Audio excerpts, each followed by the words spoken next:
In this video, I just want to explain to you the idea of infinite money glitch. Yes, after you watch this video, you'll be convinced to join me and we both will be rich. I have a business proposal to share with you. In this business venture, we don't create any new products and we don't need to have any new service to provide. Here's what I plan to do. Okay, I'm going to set up a company. These companies are put in $10,000. It will have 1,000 shares. So the book value is the $10,000 that I put in. And the book value per share is $10 per share. Okay, here's the interesting part. The market values, it will be valued at 2 times the book value. So this is just by design. So because the book value is $10,000 which I put in, now the market value is $20,000. So the market value per share is $20. So the top part here is just the tranche basis, meaning this is to record how much the new investor will put in, and the cumulative view is the amounts that's after the new money is being put in. Okay, now you are the first investor that will come in. Let's call it as tranche 1. You will put in $10,000, but you will subscribe at the market price. So just now we mentioned, right, the market price is $20 per share. You will buy shares from me, a new issued shares at $20 per share. So I just need to issue 500 shares to you. And because this is new issuance and the book values and market values is also the same,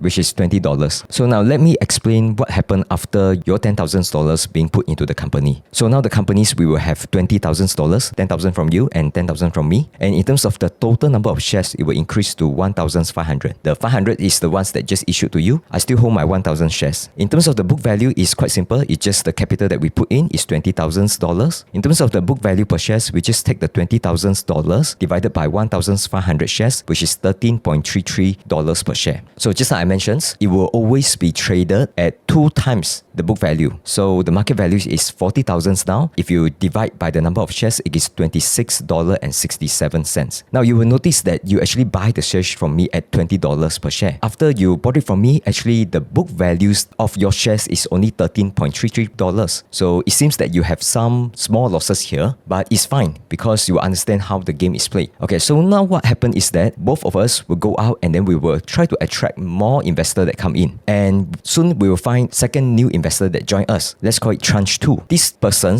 which is in tranche 2, he will buy the shares from us at the valuations premium of 2 times. So remember the market value per shares that we all agreed is $26.67, and this is the market price that the persons will buy the shares from us, and it is buying a new issued shares. Okay, let's just assume that this capital raise will grow at 30% per year. So the new persons that come in, instead of like come in with $10,000, he will just contribute $13,000. So $13,000 buying shares from us at $26.67 per shares. So we only need to issue 488 shares. After this new issuance, we will collect $13,000 and this will be added to the book values of the company. So now look at the cumulative view. The cumulative view now will have $33,000. $10,000 from you, $10,000 from me, $13,000 from the investor of second tranche here. In terms of the total number of shares, it's also very simple. Just now we have 1,500 shares already, right? So we will just add the 488 shares. It will become 1,988 shares. So you just do the calculations. Book value is still 33,000. Book value per shares is now $16.60, and the market values is always double of that, which is $66,000. So you can see that the book value per shares already increased, right? Initially, I just put in $10,000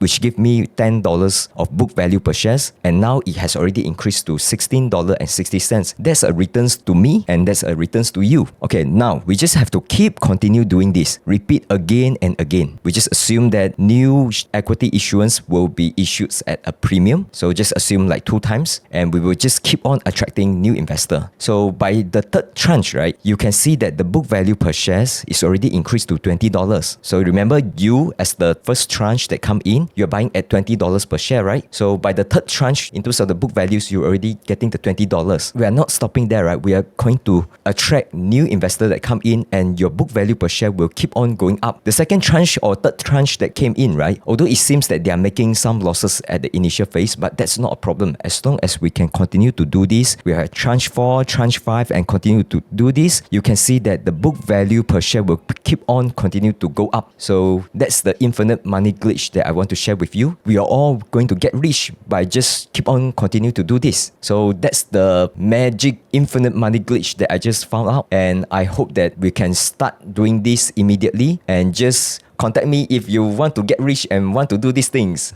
And then the last question is, how accretive is the capital raise? So if I'm selling it at 3 times net asset value, you're capturing a 66% spread. And so when you're raising 800 million and then you're investing it at 60% ARR or 30%, right? The amount of accretion is screaming. What are we going to do? Well, we're going to do this $42 billion and then rinse and repeat and double it and double it and double it and double it. And you're going to say like, well, where does it end?